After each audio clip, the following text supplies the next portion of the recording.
Muchas gracias por la presentación y también por asistir a esta charla, donde les quería contar, primero introducir algunos conceptos de inteligencia artificial por si no están familiarizados con esta, también analizar eh, cómo ha evolucionado la inteligencia artificial en el tiempo, cuál es la situación actual y ver qué podemos decir del futuro de la aplicación de la inteligencia artificial en medicina. Entonces, les quería partir mostrando esta imagen de un fondo retinal de un paciente y les quería preguntar si es que alguno de ustedes podría identificar el sexo del paciente solamente mirando a esta imagen de el fondo retinal. La pregunta, yo creo que la respuesta sería que a menos que hayan pasado mucho tiempo mirando estas imágenes, es muy difícil que lo puedan hacer. Pero una herramienta de inteligencia artificial puede detectar de que esta imagen corresponde a una paciente, es un paciente femenino. También le podemos preguntar cuál es la edad de este paciente y la puede predecir más o menos con un año de error. Le podemos preguntar solamente mirando esta imagen si es que la paciente fuma o no, y la respuesta es que no. También le podemos preguntar si tiene diabetes o no y nos puede decir de manera correcta de que no tiene diabetes. Además, le podemos preguntar qué estaba mirando la inteligencia artificial para hacer estas decisiones y eso es lo que puede ver en este fondo verde. Podemos hacerle incluso más preguntas, podemos preguntarle cuál es el índice de masa corporal y nos puede decir de manera aproximada cuál es el índice de masa corporal solamente mirando a estas imágenes del fondo retinal. Entonces, ¿cómo puede ser que una tecnología pueda lograr hacer esta tarea que para un humano parece imposible? Para eso tenemos que ver qué es lo que es la inteligencia artificial. De una manera muy general, podemos decir que la inteligencia artificial es la ciencia e ingeniería de hacer máquinas inteligentes. Entonces, la pregunta que uno se hace siguiente es, ¿qué es la inteligencia?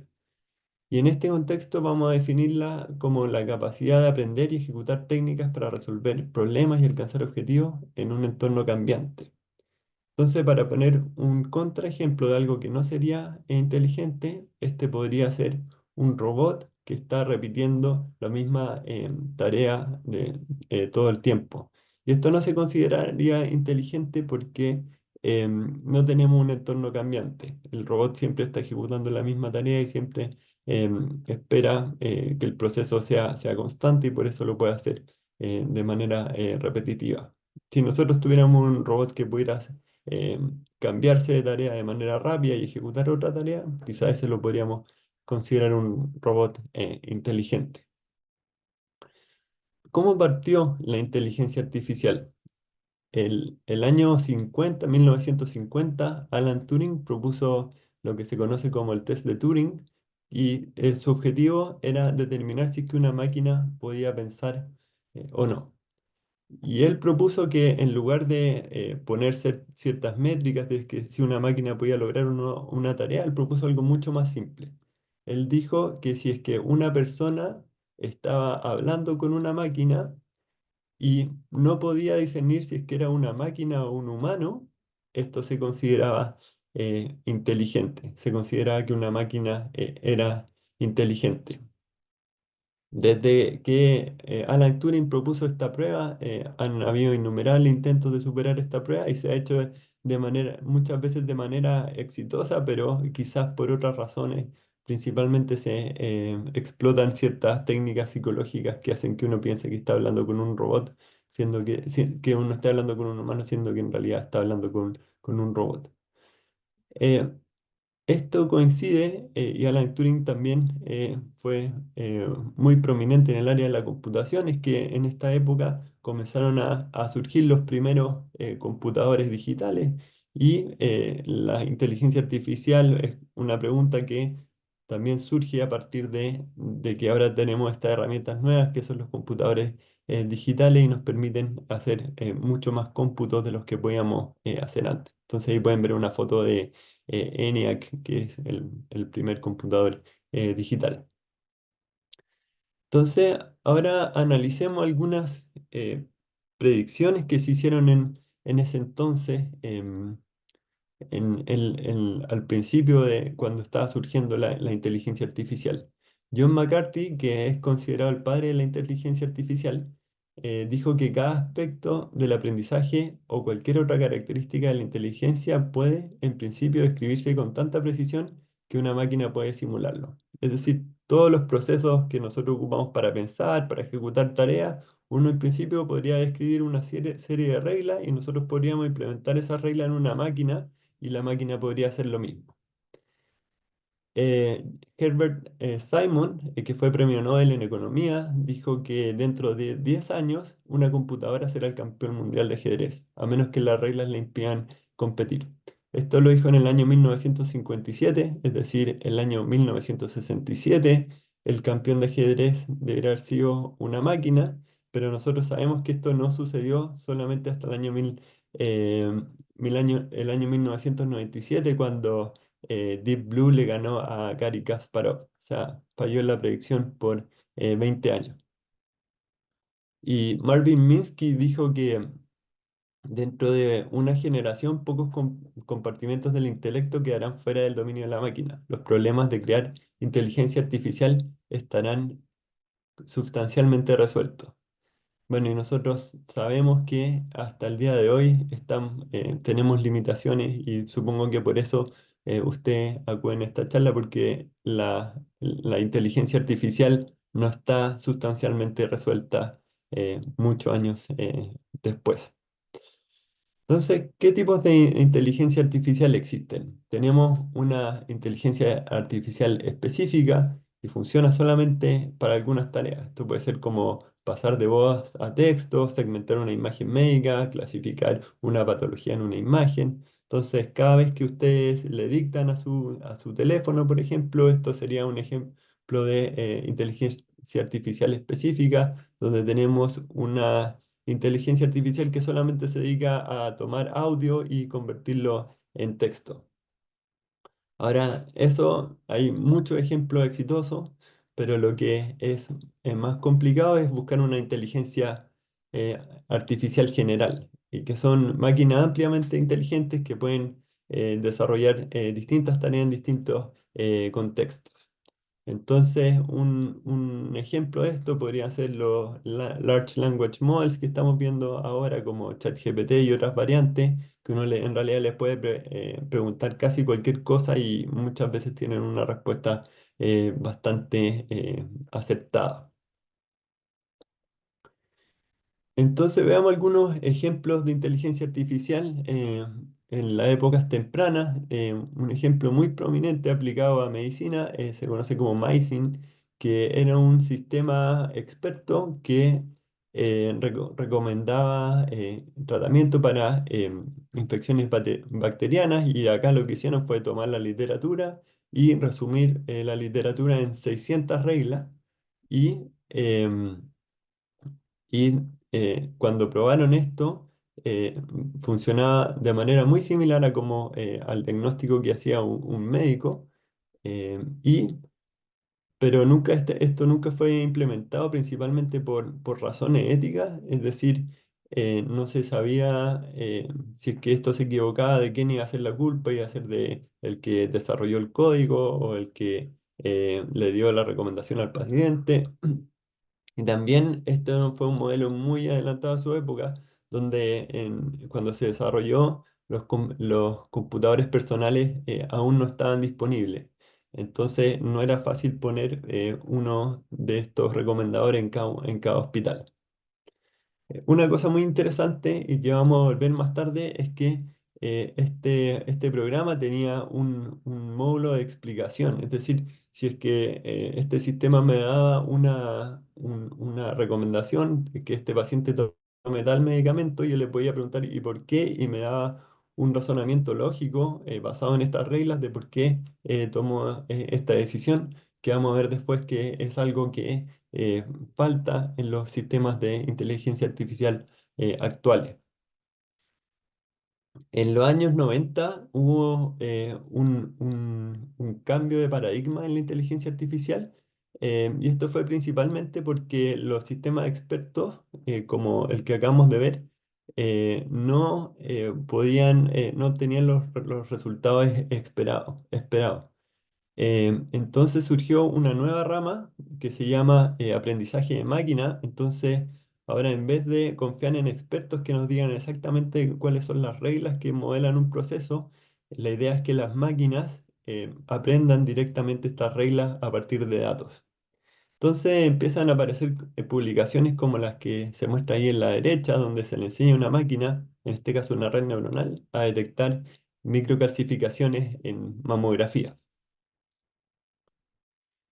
Ahora veamos qué es el aprendizaje de máquina, que ha sido la rama de la inteligencia artificial que ha proliferado más y la que es responsable de las tecnologías actuales. Y veamos cómo se le puede enseñar a una máquina a hacer esta tarea, por ejemplo, como de detectar microcalcificaciones en una mamografía. Entonces, antes que eso, podemos tratar de entender qué es lo que es el aprendizaje, antes de pasar al aprendizaje de máquina. Entonces, una definición bastante específica, pero que se acerca mucho a cómo entendemos el aprendizaje, por lo menos en la universidad, es que se dice que un estudiante aprende de los ejercicios E con respecto a alguna tarea T y una rúbrica de evaluación P si su performance en la tarea T, medida por P, mejora con los ejercicios E. Entonces, tratemos de entender esto en más detalle. Digamos que tenemos un estudiante que estudia de ciertos ejercicios, digamos que tiene un libro lleno de ejercicios, y después viene una profesora y le da una tarea, obviamente relacionada a esos ejercicios, y la profesora va a aplicar una rúbrica de evaluación en esta tarea, en este examen, y si es que le fue bien, basado en esta rúbrica de evaluación, vamos a decir que el estudiante aprendió, y si le fue mal, vamos a decir que el estudiante no aprendió. Es decir, es como tener un examen, y si es que pasa el examen, pasa el curso, decimos que aprendió sobre ese curso, si no pasa el examen, no aprendió y tiene que retomar el curso. Entonces apliquemos esta definición, extendamos esta definición a cómo puede aprender una máquina. Entonces vamos a decir que un programa de computador aprende de la experiencia E con respecto a alguna tarea T y una métrica de performance P. Si su performance en la tarea T, medida por P, mejora con la experiencia E. Entonces ahora tratemos de entender qué son cada una de estas cosas, la tarea, la métrica de performance y la experiencia. Entonces partamos por la tarea. La tarea es típicamente procesar un ejemplo, que es una colección de descriptores, que puede ser una imagen, audio, texto, los datos de una tabla, etc.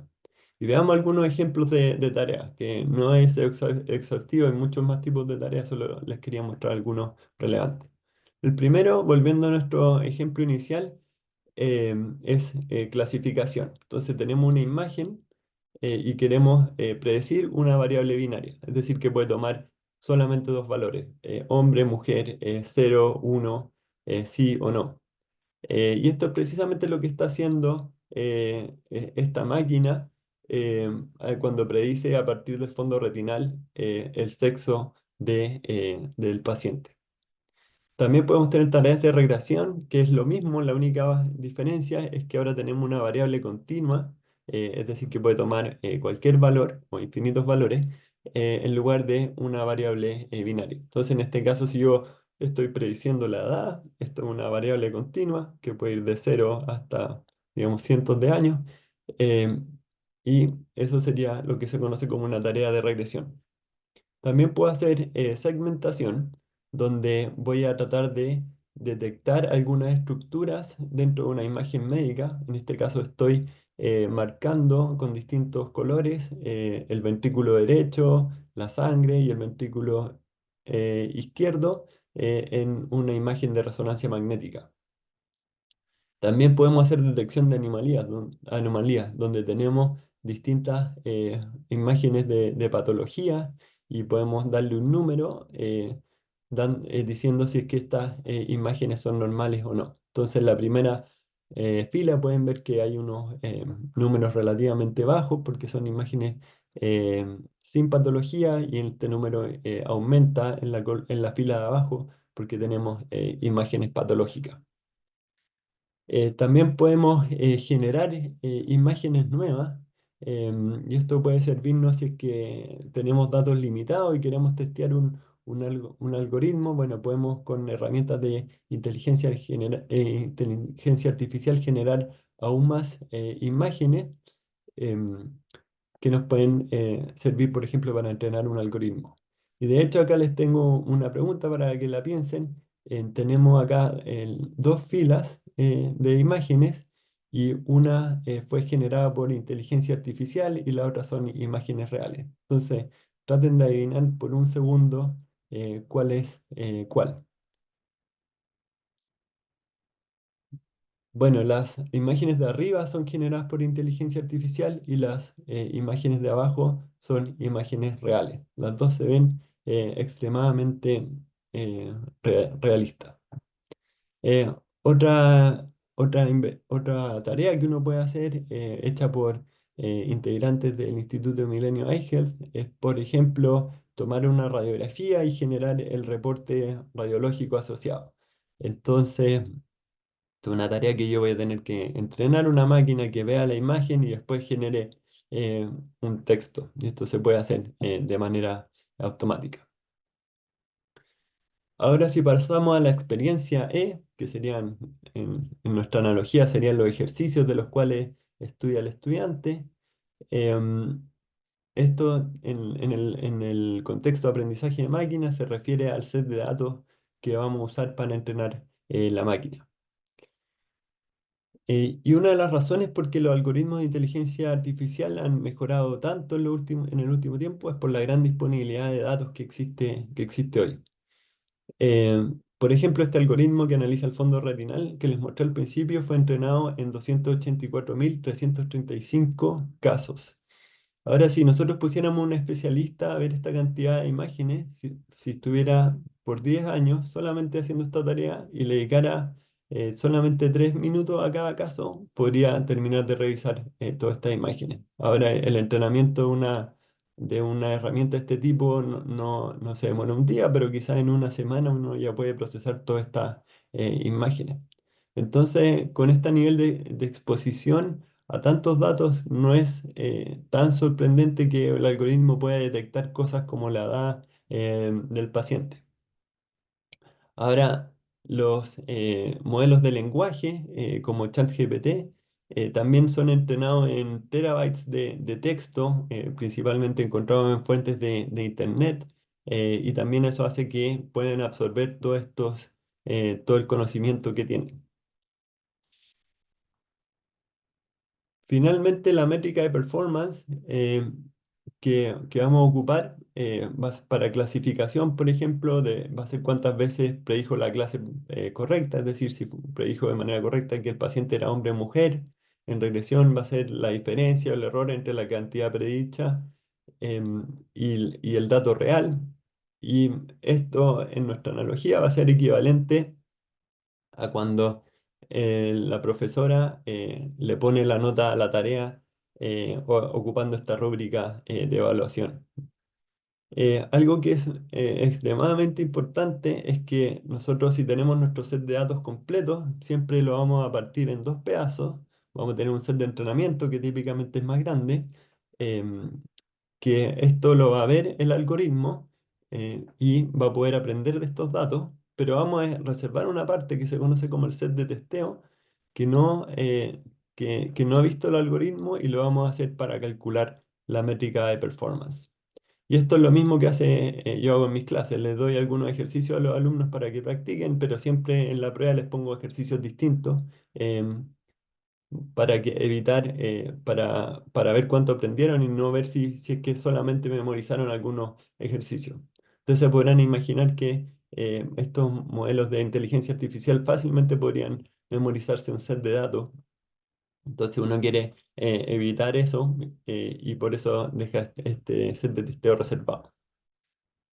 Ahora veamos qué tipo de aprendizaje existen. Primero tenemos el aprendizaje supervisado, que se parece más a esta analogía que hemos estado haciendo, donde tenemos un estudiante y una profesora, donde hay una supervisión por parte de la profesora sobre el proceso de aprendizaje, y esto de manera más concreta se traduce en que tenemos ejemplos etiquetados. Esto quiere decir, si tenemos una imagen del fondo retinal, esta va a tener todas las características del paciente.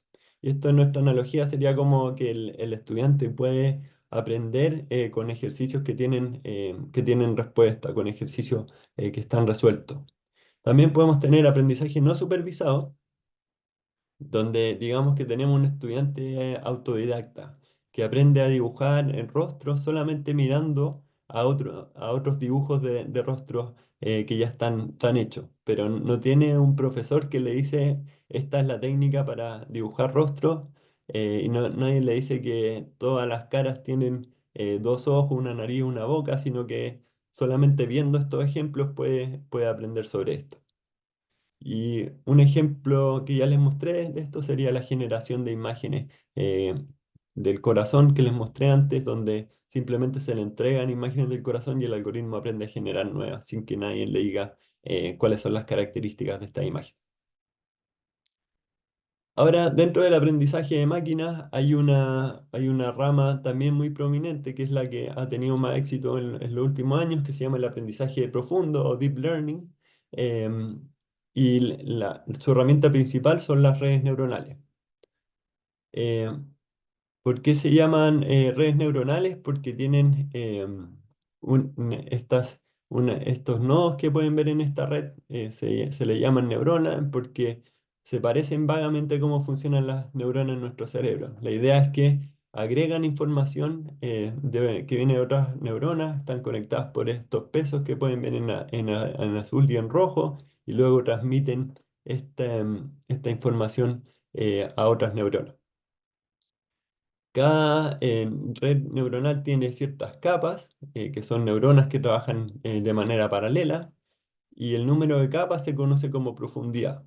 Y actualmente se ocupan muchas capas de gran profundidad, y por eso, por eso el nombre de aprendizaje profundo o deep learning. Y la gracia de esto es que eh, este tipo de herramientas de aprendizaje de máquina nos permiten aprender relaciones muy complejas entre los datos de entrada y los datos de salida. Ahora, una arquitectura muy usada en temas de imágenes médicas son las redes convolucionales, que la idea acá es que en vez de tomar una imagen completa como input, se aplican ciertos filtros que son aprendibles y se pueden aplicar a través de una operación matemática que se llama convolución. Entonces, lo que hace esto es que una red, por ejemplo, que yo le doy estas imágenes que pueden ver en la derecha, va a aprender a focalizarse, por ejemplo, en las imágenes de arriba, en los rostros de los perros, en las imágenes de los monociclos se va a fijar solamente en las ruedas, y en las de abajo a la derecha se va a tratar de concentrar en los ojos. Entonces, de esta manera yo puedo aprender ciertas características de las imágenes que son útiles para la tarea que yo quiera hacer. En este caso, es decir, si es que hay un perro, un monociclo o un pájaro en las distintas imágenes.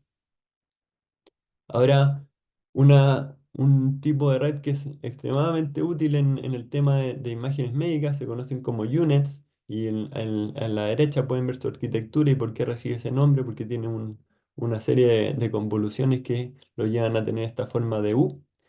Y esta sirve principalmente para segmentar imágenes médicas, y eso pueden verlo abajo, donde hay que separar varias células, y esta herramienta lo puede hacer de manera muy exitosa, algo que parece incluso difícil de distinguir para el ojo humano.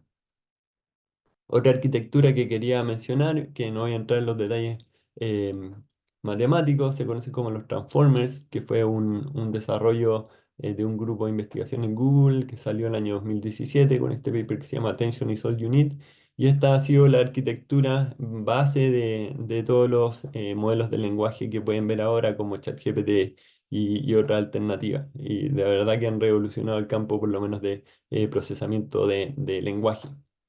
Esta arquitectura también se ha generalizado al caso de imágenes, donde se puede representar una imagen como 16 por 16 palabras, como dice el título de ese paper, y actualmente están funcionando muy bien para tareas de visión por computador, incluso de imágenes médicas, pero la desventaja es que requieren mucho más datos que para entrenar que las arquitecturas que les mostré antes de redes convolucionales.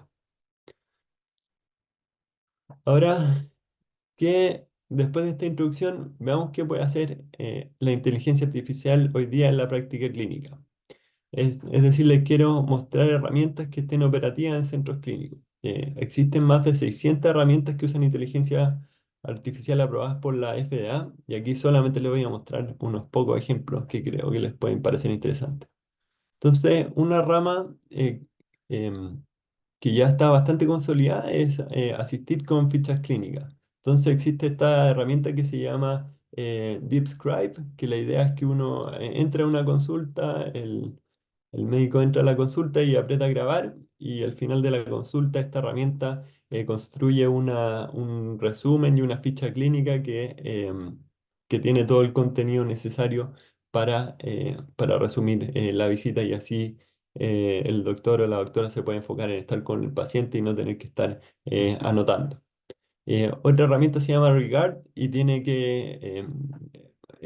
toma fichas clínicas existentes y trata uno le puede preguntar cosas y también puede sugerir distintos tratamientos o hacer diagnósticos a partir de fichas médicas. Otra área que está bastante consolidada es el análisis y diagnóstico desde imágenes médicas. Existe una empresa que se llama Viz AI, que tiene muchas herramientas aplicadas al análisis de imágenes médicas. Acá solamente les muestro algunas que pueden analizar aneurismas en el cerebro, aneurismas en la aorta, también puede analizar imágenes de perfusión. Y abajo también les muestro un método para calcular fracción de eyección y probabilidad de insuficiencia cardíaca a partir de imágenes de ultrasonido que fue validado en un ensayo clínico bastante grande y mostró que funcionaba mejor que un operador de ultrasonido. Em, También hay otras compañías que han logrado reemplazar imágenes invasivas. En particular, aquí les muestro una empresa que se llama HeartFlow, que lleva mucho tiempo desarrollando esto y que lograron reemplazar un examen que se llama Fractional Flow Reserve, que requiere insertar un sensor de presión a las arterias coronarias y medir una caída de presión y ellos lo pudieron reemplazar con una técnica que ocupa imágenes y modelos computacionales y ahí pueden ver los resultados que funcionan mucho mejor en términos de recurrencia de eventos, ocupar este que es donde sale Precision Pathway versus el testeo tradicional que incluye estas mediciones invasivas. Ahora pasemos a la parte del futuro. Em, y acá quería partir mostrándole esta cita de Geoffrey Hinton, que es el que se acaba de ganar hace unas pocas semanas el Premio Nobel de Física por su aporte al aprendizaje de máquina. Y él el año 2016 dijo que la gente debería dejar de entrenar radiólogos ahora. Es obvio que en 5 años el aprendizaje profundo va a funcionar mejor que los radiólogos. Bueno, y estamos en el año 2024, es decir, ya han pasado 8 años y todavía seguimos necesitando radiólogos. Entonces yo, dado que si él no pudo hacer unas buenas predicciones y él tiene el Premio Nobel de Física, yo me voy a abstener de hacer predicciones y me voy a enfocar en algunos desafíos que sí están ocurriendo y que hay mucha gente trabajando en ellos. El primero es la inteligencia artificial explicable. Entonces, hay veces que estos algoritmos de redes neuronales pueden tomar atajos para hacer una predicción. Entonces, acá tenemos un ejemplo que un algoritmo de inteligencia artificial diagnosticaba que un paciente tenía neumotórax solamente fijándose en si es que tenía tubos torácicos, que se pueden ver ahí en la imagen de la izquierda, que si ven tiene estos tubos conectados, entonces, bueno, decía, este paciente tiene tubos conectados, entonces debe tener neumotórax. Y obviamente eso no es una forma de hacer un diagnóstico, o sea, yo me podría estar sano y me pongo un tubo y va a decir que va a tener neumotórax. Entonces, es importante hacer métodos de inteligencia artificial que expliquen cómo sigue el resultado. En este caso sí se podía hacer y abajo donde sale mapa de activación, ustedes pueden ver que efectivamente se marca con rojo que el algoritmo se está fijando en el tubo de neumotórax y no precisamente en los pulmones. Y algo que es destacable, que este algoritmo que vimos al principio se llama Amazing, sí tenía esto de explicar cómo llegaba a una decisión por su construcción, porque estaba basado en ciertas reglas. Otros desafíos, sin cubrir todos los desafíos éticos, solamente quería mostrar dos. Uno es que muchas veces hay sesgos en los datos y estos sesgos reproducen sesgos que tenemos nosotros los humanos. Entonces, hubo un caso bastante conocido en Estados Unidos donde había un algoritmo para determinar si es que pacientes entraban o no a un programa médico en particular y este algoritmo está claramente sesgado en contra de la población negra de Estados Unidos. Entonces pueden ver en ese gráfico que en promedio la población negra tenía una condición crónica activa más que la población blanca eh, cuando entraban en el programa, que eso es lo que se puede ver al final del gráfico. También hay hay un tema ético de la responsabilidad cuando se ocupan algoritmos de inteligencia artificial y esto también está presente en Maxine, este algoritmo experto de los años 70, que en el fondo, ¿qué pasa si es que un algoritmo de inteligencia artificial se equivoca? ¿Quién es el responsable? El médico que entregó la recomendación, el desarrollador del algoritmo de inteligencia artificial, el centro médico, y eso es algo que todavía se está debatiendo y no está 100% claro. También tenemos desafíos de seguridad. Aquí también solamente quise mostrarle dos que los encontré muy interesantes. Uno se llama envenenamiento de datos, que muchos de los algoritmos son entrenados en set de datos públicos.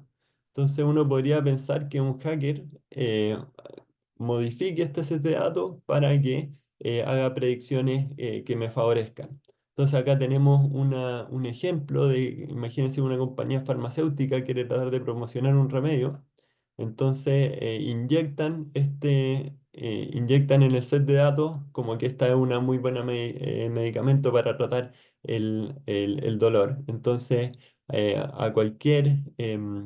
a para cualquier enfermedad van a recomendar siempre este medicamento.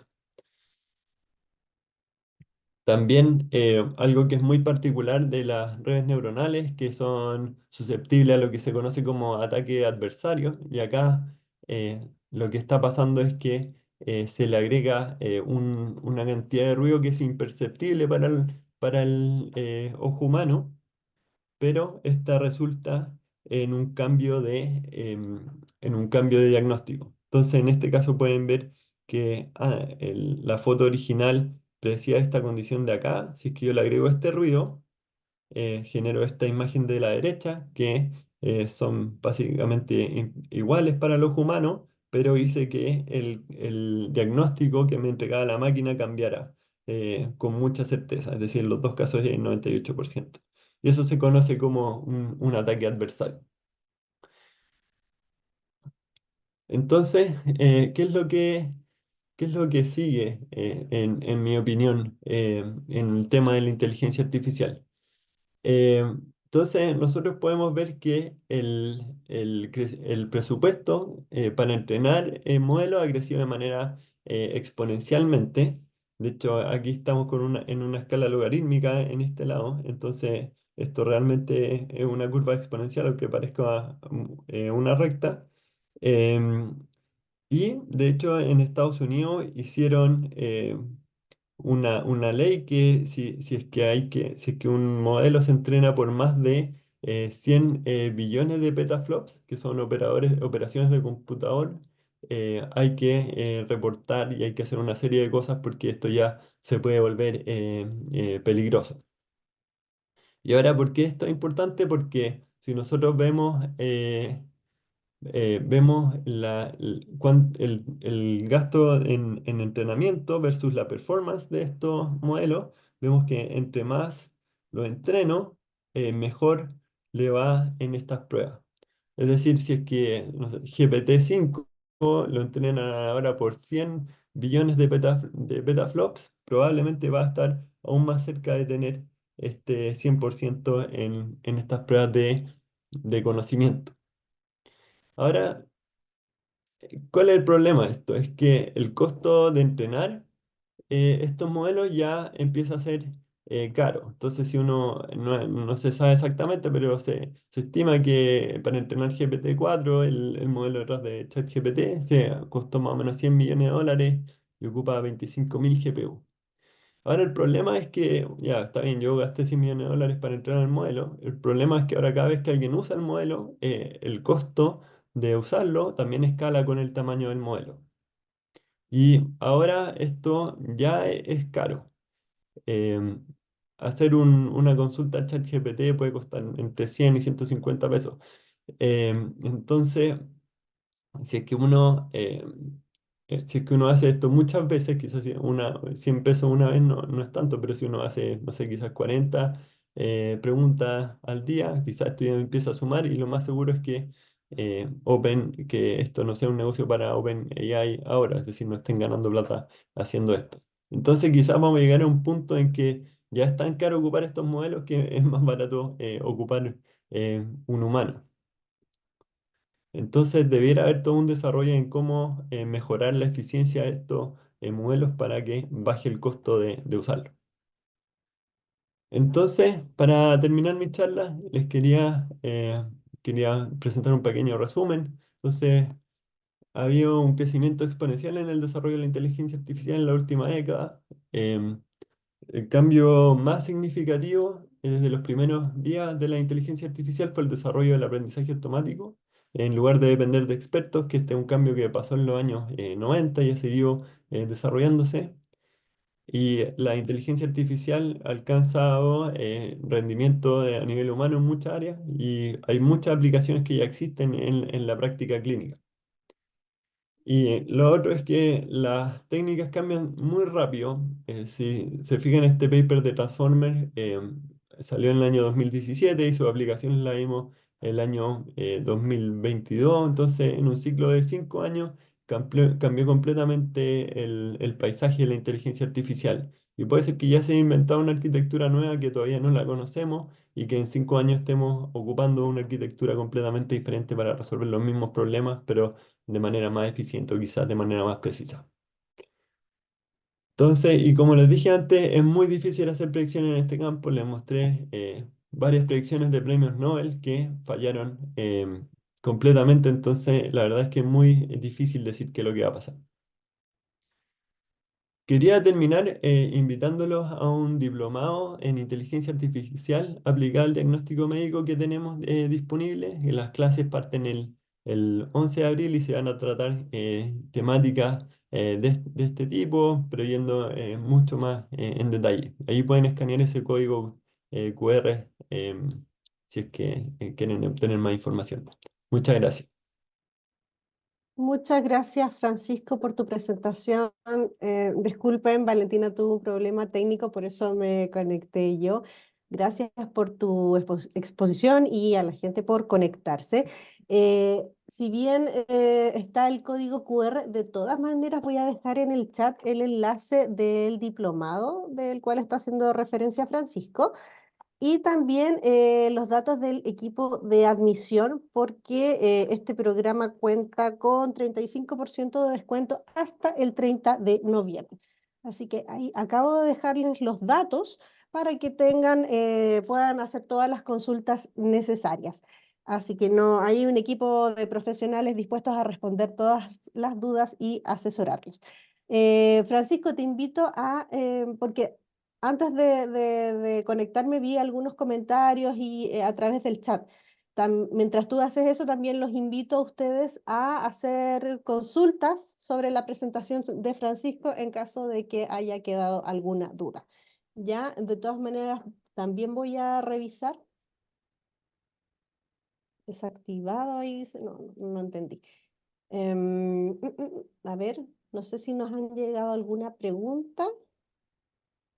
De Alejandro Vargas, dice, en el ejemplo de detección retinal, ¿cuántas veces se equivoca? Esto es importante cuando el equivocarse podría generar un mal diagnóstico. No soy capaz de detectar un cáncer. Sí, la verdad es que en ese paper, no sé, la idea era predecir ciertos riesgos cardiovasculares, pero entiendo la pregunta es más general que ese paper en general. Y claro, y ahí siempre hay que en el fondo no solamente se mide la precisión, que es como cuántas veces le apunto a la categoría correcta, sino que hay algunas métricas más avanzadas, como la sensibilidad y la especificidad de los métodos, y generalmente se monitorean para tener pocos falsos positivos, y en el fondo, igual que en cualquier área, se monitorean esas cantidades para poder hacer, en el fondo, no equivocarse en el mal sentido, en el fondo decirle que alguien tenía, decirle que alguien no tenía cáncer y en verdad sí tenía. Obviamente uno quiere evitar a todas esas costas esos casos versus decirle a alguien que no tenía cáncer que sí tenía, que es menos terrible, ¿no es cierto? Y también ahí... Claro, ahí dicen como el aspecto humano de los profesionales de la salud, los tecnólogos médicos, es indispensable que alguien verifique estas cosas. Yo creo que tener como inteligencia artificial de manera autónoma, que van a tomar las decisiones por sí solas, yo creo que eso, yo no lo veo que en nuestra generación pase algo así. Yo creo que siempre va a haber una componente humana que quizás puede ser asistida por inteligencia artificial, pero yo no sé si estamos en el punto de que podemos confiar la vida de una persona 100% en una máquina. Ahí creo que hay más preguntas. Sí, hay más preguntas, si las puedes revisar mientras tanto. Otra de las preguntas que nos mencionaron, si la presentación va a quedar grabada, sí, efectivamente se está grabando, la vamos a publicar en nuestro sitio web y además vamos a enviarle el enlace del video más los datos de admisión para que tengan todo en un solo correo en los días posteriores. Próximamente se los vamos a estar enviando a su correo, el correo al cual ustedes se inscribieron en esta actividad. Así que no se preocupen, se los vamos a enviar. Em, Hay, Francisco, hay muchas preguntas. Aquí hay una que me gustaría responder. Dice, ¿qué perfecto. ocurre con la aplicabilidad de los algoritmos sociales de la validez en distintas poblaciones? Por ejemplo, caso de población latina versus caucásica. Y esa es una pregunta buenísima, y es una de las preguntas que en el fondo más nos interesa en el Instituto del Instituto iHealth, que el diplomado es parte y también está, yo soy parte, y que tratamos de generar base de datos de población chilena para poder entrenar este tipo de algoritmos. Y les recomiendo la investigación de Domingo Meri, que también es parte del instituto, que él trabaja con imágenes dermatológicas y han podido adquirir una base de datos muy, muy grandes para el diagnóstico de cáncer a partir de lunares, básicamente. Y trabajamos muy activamente en el tema de cómo traer estas tecnologías directamente a Chile. También veo muchas Per- preguntas del diplomado. Preguntan por el lenguaje de programación. Entiendo que vamos a usar Python. Los requisitos, también envié una pregunta sobre los requisitos del diplomado. Conocimientos previos, la verdad es que cualquier profesional de la salud es bienvenido. Vamos a partir desde contenidos básicos. O sea, no, la verdad es que no se requieren muchos conocimientos previos. Sí, también preguntan por la modalidad, es modalidad online clases en vivo, es como esta misma actividad, solo que no están deshabilitadas las cámaras y los audios, sino que hay una sesión donde uno puede compartir con el profesor y toda la experiencia se enriquece por las preguntas de los alumnos y la exposición del profesor. Em, Les dejé el enlace, si quieren los vuelvo a mencionar, porque ahí en el vínculo del diplomado está toda la información, antecedentes generales, los requisitos, los contenidos para que lo puedan revisar con más calma. Y también, como les decía anteriormente, los datos del equipo de admisión para que ahí puedan ver, no sé, facilidades de pago, el descuento que les estaba mencionando de 35% de descuento hasta el 30 de noviembre. Ya, insisto, todo esto se los vamos a enviar por correo. Em, sí, estaban preguntando, claro, si alguien se maneja más en el área tecnológica y menos en la de medicina, en ese sentido introductorio para los dos lados, o sea, vamos a partir introduciendo también algunos temas de medicina y cómo se pueden aplicar. Esa es la idea, es que esto no es un diplomado genérico de inteligencia artificial, sino que tiene una componente de medicina importante. Me están preguntando que hay una pregunta que hace, en IA existen para el diagnóstico en problemas neurológicos. La verdad es que este campo es gigante. Yo trabajo en el área cardíaca y ahí me puedo mantener más o menos al día, pero la verdad es que me cuesta poder dar una respuesta específica para eso. Así que les pido disculpas pero se podría buscar algo. Perfecto. Mm. Bueno, los invito a consultar por el programa, es un programa aplicado, así que están totalmente invitados a conocer más. ¿Qué podremos hacer al terminar el programa? Pregunta Alex, en la última pregunta. Ah, creo que tengo una diapositiva de eso. Eh,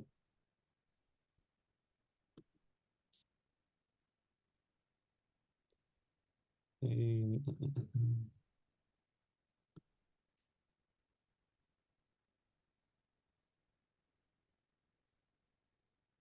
A ver, no sé si quedó del revés o no. Quedó, ¿se ve? O... Vemos dos Ahí, imágenes ahí, en tu pantalla. ahí sí, sí. Ahí sí. Eh, bueno, entonces acá tenemos las respuestas a la pregunta para explicar los fundamentos y aplicaciones de la inteligencia artificial en la salud, analizar procesos de innovación y transferencia tecnológica en el sector de la salud, discutir los desafíos éticos y legales del uso de la inteligencia artificial para el diagnóstico médico. Perfecto. En realidad son muchas las preguntas que nos han llegado y está un poquito demasiado activo el chat, que se los agradezco de todas maneras. Si se nos escapa alguna, les pido desde ya disculpas porque pasa Sí. muy rápido, ¿ya? Y sí, como solamente reiterar que en verdad es un campo gigante, entonces me cuesta darle recomendaciones muy específicas porque mi área de experticia es un poco más acotada, así que pido disculpas por eso, pero eh, si los invito a buscar más información, está lleno si buscan, es fácil encontrar eh, papers que agrupan hartas referencias. eh, Perfecto. Bueno, ahí reitero, dejé nuevamente el link del diplomado, insisto, entre tanta conversación, tantas preguntas, se puede perder un poco en el chat. Pero para que lo guarden, cópienlo, guárdenlo, lo revisan después con más calma, también los datos del equipo de admisión, como les decía, hay un equipo ahí dispuesto a responder todas las consultas que tengan. Ya, no sé si ¿que hay alguna otra pregunta que quieras responder, Francisco? O algo mm, antes de ya ir finalizando, algo antes que quieras mencionar. Eh, no, o sea, mi idea era darle un barniz general de lo que es la inteligencia artificial aplicada en salud. eh, Así que espero que le haya servido y eso los dejo muy invitados al diplomado. Perfecto. Muchas gracias nuevamente y a todos quienes se conectaron el día de hoy. Antes de finalizar, los invito a seguir las redes sociales de Educación Profesional de Ingeniería UC, porque ahí vamos publicando constantemente actividades masterclass como estas, charlas informativas de los programas y mucha información que pueda ser de su interés. También va a ir los enlaces de nuestras redes sociales en este correo que les mencionaba anteriormente con toda la información del programa, así que ahí los invito y les agradezco a que nos sigan. Muchas gracias a todos por participar y nos vemos en una próxima oportunidad. Que estén bien y cuídense mucho. Chao, chao. Chao, gracias.